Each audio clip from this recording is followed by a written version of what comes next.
Bonjour, bonsoir, bon après-midi, bonne nuit, bon appétit et surtout joyeux Noël si vous êtes à table. Aujourd'hui, on va parler d'un film que j'attendais depuis pas mal de temps, à vrai dire depuis l'annonce de sa sortie, et ce film c'est Split de Night Shyamalan. Pour rappel, Shyamalan avait été révélé au grand public avec son film Le Sixième Sens en 1999, qui est devenu depuis vraiment culte, avec des répliques telles que « Je vois des morts partout !» Suivi juste après du très bon Incassable, avec aussi dans le rôle principal un certain Bruce Willis. Et ces deux films ont vraiment marqué les esprits pour de très longues années. Mais après ça, suivirent des films qui reçurent des accueils beaucoup plus mitigés. Signe, en 2002, que personnellement j'avais plutôt moyennement aimé. Ensuite en 2004, Le Village, que moi pour le coup j'avais vraiment pas mal apprécié, et n'en déplaise à certains parce que bon, ce film avait quand même été pas mal décrié. En 2006, La Jeune Fille de l'eau, un film peut-être moins ambitieux dans sa réalisation et peut-être trop spécial pour le grand public. Et puis en 2008, Phénomène, qui fut de l'avis général une grosse bouse. En 2010, Avatar le dernier maître de l'air, qui devait avoir une suite, même plusieurs suites, mais qui seront légèrement contrecarrées suite à l'accueil plus que froid du public. Même si moi, personnellement, j'avais plutôt pas mal aimé ce film. Oui, bon j'avoue, j'avais bien aimé Le Dernier Maître de l'air. Pas grave, c'est bon, hein, on a le droit. Puis en 2013, After Earth, avec Will Smith et son fils, qui était pas mauvais, mais qui était pas bon non plus. Donc ces quelques années furent un peu la traversée du désert. Mais en 2015, Night, oui, j'ai décidé de l'appeler Night, parce que c'est beaucoup plus court, et que sinon, si on doit à chaque fois dire son nom complet, on va mettre 3 plombes. En 2015, Night ressort un nouveau film, The Visit, complètement autoproduit, autofinancé, ce qui lui permet d'avoir beaucoup plus de liberté, de regagner complètement la main mise sur la réalisation de son film, chose qu'il n'avait plus eu la possibilité de faire depuis de nombreuses années. Alors je dois admettre que je ne l'avais pas vu, mais apparemment le film avait plutôt bien marché parce qu'il n'avait coûté que 5 millions de dollars, que moi je les ai pas dans ma poche en tout cas, et qu'il avait rapporté plus de 100 millions de dollars, donc c'était un bel investissement. Et en 2017, Night nous revient avec Split, film également comme The Visit autofinancé, et voilà, on va s'y attaquer tout de suite. Split raconte donc l'histoire d'un homme qui souffre de troubles de la personnalité. Non. Et plus complexe encore, cet homme se divise en 24 différentes personnalités. On le rencontre pour la première fois lorsqu'il enlève 3 jeunes filles sur un parking pour les emmener et les enfermer dans une pièce contenant autant de fenêtres que de réponses, c'est-à-dire aucune. Les 3 jeunes filles vont alors rencontrer l'une après les autres les différentes personnalités, allant d'un enfant à une mère rigide, en passant par un espèce de maniaque psychorigide à la force surhumaine. Vont-elles réussir à s'en sortir? Eh ben, faudra aller le voir parce que j'ai vraiment pas envie de vous gâcher la surprise. L'histoire est basée sur la vie, sur le personnage de Billy Milligan, qui souffrait de ces mêmes troubles dissociatifs de la personnalité. Et le cas de ce gars est tellement incroyable et passionnant que j'ai décidé d'en faire une deuxième vidéo, uniquement pour expliquer le cas incroyable de Billy Milligan. Alors d'abord parce que si je devais tout expliquer ici, on y passerait 3 plombes aussi, et ensuite parce que je pense que ça vaut vraiment la peine d'en faire une vidéo à part. Si vous voulez en savoir plus, il suffira de cliquer sur le lien que je vais vous mettre pour pouvoir être redirigé vers cette autre vidéo. Dans le rôle principal, on retrouve James McAvoy, que on a essentiellement connu pour son rôle du jeune professeur Xavier dans les X-Men, mais qui a aussi joué ceci. Oui, je pense qu'on a tous fait des choses qu'on regrette, donc ne jugeons pas. Cependant, James McAvoy n'était pas le premier choix pour le rôle, et c'était un certain Joaquin Phoenix qui devait interpréter le psychopathe. Enfin bref, time to critique ce movie. Alors, je sais que je dis souvent ça dans les points positifs, mais c'est vrai qu'à mon avis, le casting, les acteurs, c'est vraiment la chose la plus importante quand on fait un film. Alors certes, ils n'interprètent pas les 24 personnalités, on en rencontre je pense une dizaine, mais chaque personnalité se distingue vraiment très bien et par d'infimes petits détails. Des expressions, des mimiques, des tics de langage, etc. Il est même parfois possible d'identifier immédiatement quand il vient de switcher vers un autre personnage, simplement parce qu'il relève un sourcil de telle façon ou parce qu'il change de posture. Et tout ça sans qu'il ait besoin de changer de vêtements, de costume ou quoi que ce soit. Et à chaque fois ça fait mouche parce qu'il va aussi changer son accent. Il va passer de l'accent british super prétentieux à un accent américain, à une voix d'enfant avec un cheveu sur la langue, etc. Et le plus beau, c'est que c'est pas du tout surjoué, c'est vraiment fait avec finesse et délicatesse, et rien que pour ça, le film vaut vraiment le détour. Alors par contre, pour ce qui concerne le reste du casting, le casting n'est pas mauvais, les acteurs sont pas mauvais, ils sont juste bon, mais voilà, c'est pas eux qui cassent la baraque, c'est vraiment James McAvoy. Après, à côté d'une telle performance, n'importe qui paraîtrait un petit peu faiblard. Ensuite, autre gros point positif, c'est la façon de filmer. Ça va pas être facile de vous l'expliquer sans image à l'appui, et je vais quand même essayer. C'est une manière de filmer assez aérienne, on a l'impression que la caméra flotte par certains moments, c'est très fluide, même dans certains moments comme des scènes de poursuite qui généralement se prêtent plutôt à des techniques caméra à l'épaule, très saccadées, très énergiques, mais ici voilà, ça donne un côté très étrange mais très agréable à regarder. Mais plus que ça, les mouvements de caméra semblent connectés aux acteurs d'une façon très intime. C'est comme si la caméra se déplaçait en first personal viewer, c'est comme si elle était connectée au regard des acteurs, mais sans être pour autant de la vue à la première personne. C'est très compliqué à expliquer. Votre explication ne me suffit pas. C'est pourtant clair. Généralement, la caméra se place face à l'acteur ou légèrement sur le côté et va suivre exactement les mouvements de visage de la personne.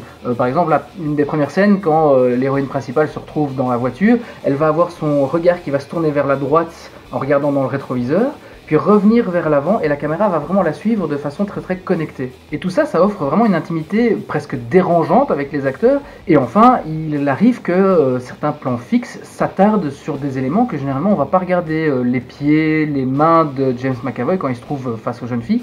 Et pour moi, c'est un petit peu pour représenter ce que regardent en fait les filles, parce que elles ont assez peur, elles sont terrifiées, elles n'osent pas affronter le regard de leur bourreau si on veut, et donc elles vont regarder plutôt vers le sol, elles vont regarder plutôt vers les mains, voir s'il tient quelque chose, une arme ou quoi que ce soit. Et donc, encore une fois, on est dans l'intimité du regard des personnages, et Night, il nous force quelque part à nous asseoir à la place des victimes, et donc on est beaucoup plus dans le film grâce à cette technique.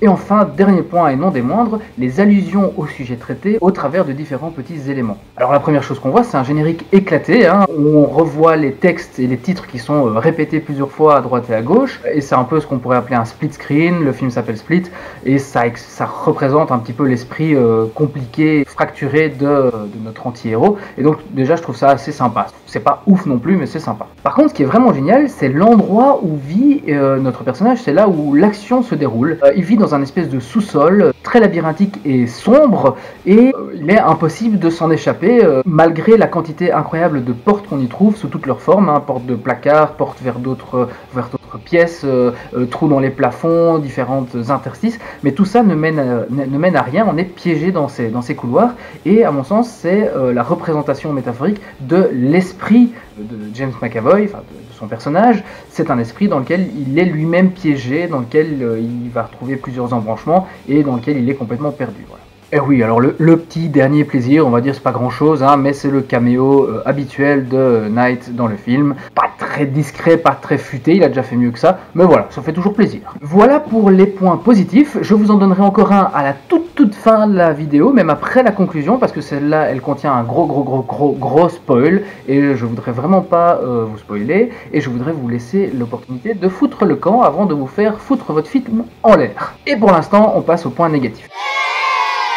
Premier point négatif, le public dans la salle. Alors je sais pas si on est tombé sur un essaim ou un nid ou quoi que ce soit, mais les réactions du public étaient tellement pas en accord avec ce qui était censé se passer ou avec ce qui se passait dans le film. Par exemple, il y a une scène où James McAvoy est dans la personnalité féminine, habillé comme une femme, il coiffe les jeunes filles en leur donnant à manger, en chantonnant, et cette scène est très bizarre et le public rigolait. Mais rigolait vraiment. Mais je suis désolé, c'est pas drôle, c'est juste glauque, c'est juste bizarre, c'est juste tendu chez tendu. C'est comme si on riait face à la scène de Buffalo Bill dans Le Silence des Agneaux.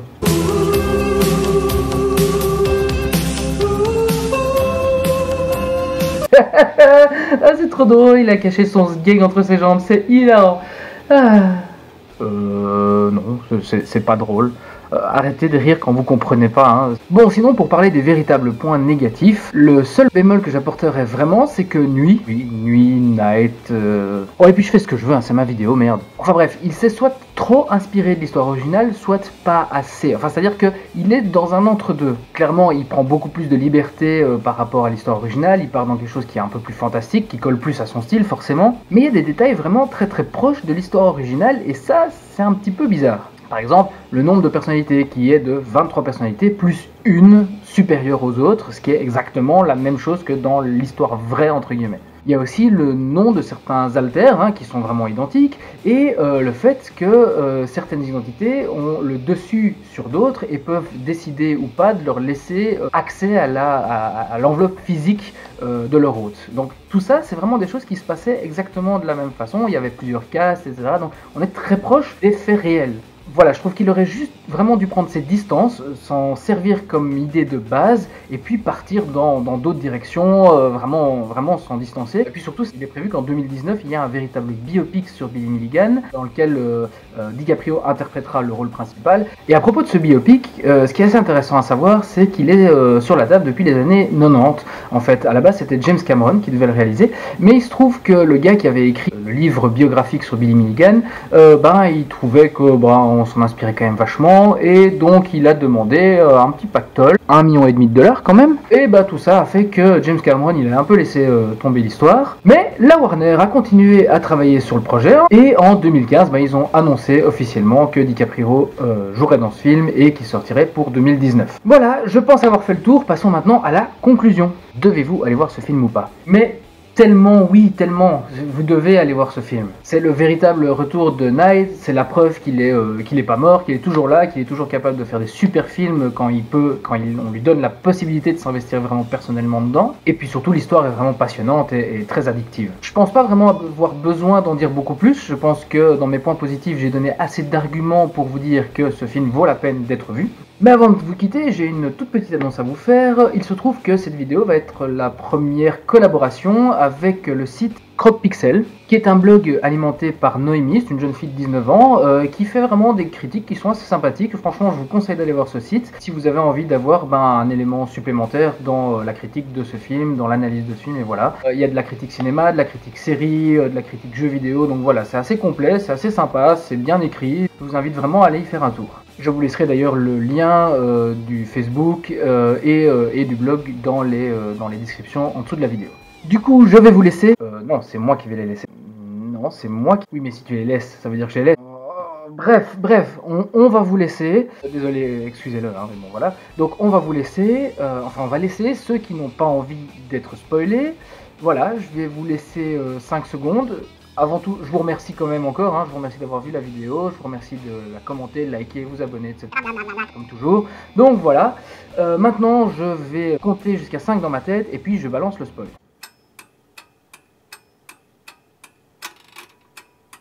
Voilà, la fin, bordel, la fin. Oh, j'ai mouillé ma culotte quoi. D'ailleurs j'ai l'impression d'être le seul à avoir réagi comme ça dans la salle, j'étais vraiment en mode genre mais non, mais oui. Et le tout en tapant sur la cuisse de mon pote qui était à côté en faisant t'as vu. Excusez-moi, je m'emballe. Pour ceux qui ne sont pas restés jusqu'à la fin du film, mais qui ont quand même envie de se faire spoiler, ou pour simplement ceux qui en ont rien à foutre, qui vont pas le voir, mais qui ont envie de se faire spoiler, ça termine par une scène, on est dans un restaurant, les médias expliquent les événements, disent qu'il y a un gars un petit peu spécial, etc., qui a des pouvoirs spéciaux, et une jeune fille dans le bar dit tiens, ça me fait penser à un gars qui s'est fait arrêter il y a 15 ans, vous savez, le gars en chaise roulante. Et là, dans ta tête, tu commences à faire genre mais non. Et soudainement, qui est-ce qu'on voit apparaître? Fucking Bruce Willis. Oui, Bruce Willis, qui se retourne et qui précise que le mec, on l'appelait l'homme de verre. Et là, boum, tu te rends compte que tout est connecté, que ce film est connecté à Incassable. Et c'est la première fois que Night Shyamalan, il connecte plusieurs de ses films en un seul univers. Alors on savait qu'il y allait y avoir un Incassable 2, mais l'annoncer comme ça, c'est du pur génie, c'est génial quoi. Ça donne une toute autre lecture sur le film. Du coup, moi j'ai vraiment envie de revoir le film pour relire et revoir différemment, repenser différemment le film, et surtout juste pour me refaire le kiff de cette dernière scène. Alors en plus, ce qui est assez intéressant, d'après Night, l'histoire de Kevin, donc c'est l'hôte des 24 personnalités, était déjà présent dans Incassable, il était déjà dans le script et Bruce Willis était censé l'affronter. Apparemment ça ne se prêtait pas assez bien au scénario de Incassable, mais ça veut dire donc que ce personnage existe depuis 15 ans. D'ailleurs il paraît même que James McAvoy et qu'aucun des autres acteurs du film n'était au courant de cette connexion entre les deux univers jusqu'au tournage de cette scène-là. Enfin voilà, juste la petite cerise sur le gâteau, le petit truc qui fait que le film là en 15 secondes il change complètement, il change du film qui est vraiment sympa au film qui te fout une claque dans la tronche. Allez, ce coup-ci c'est vraiment fini, je vous laisse, merci d'avoir suivi cette critique, cette analyse, cette vidéo, tout ce que vous voulez, et comme d'habitude n'hésitez pas, n'oubliez pas de la partager, de la liker, etc. Et surtout de me donner vos impressions, vos opinions, moi ça m'intéresse vraiment d'avoir vos retours et vos critiques. Et comme d'hab, à la TV en DVD ou sur grand écran, l'important c'est de faire vivre le cinéma. Allez, ciao!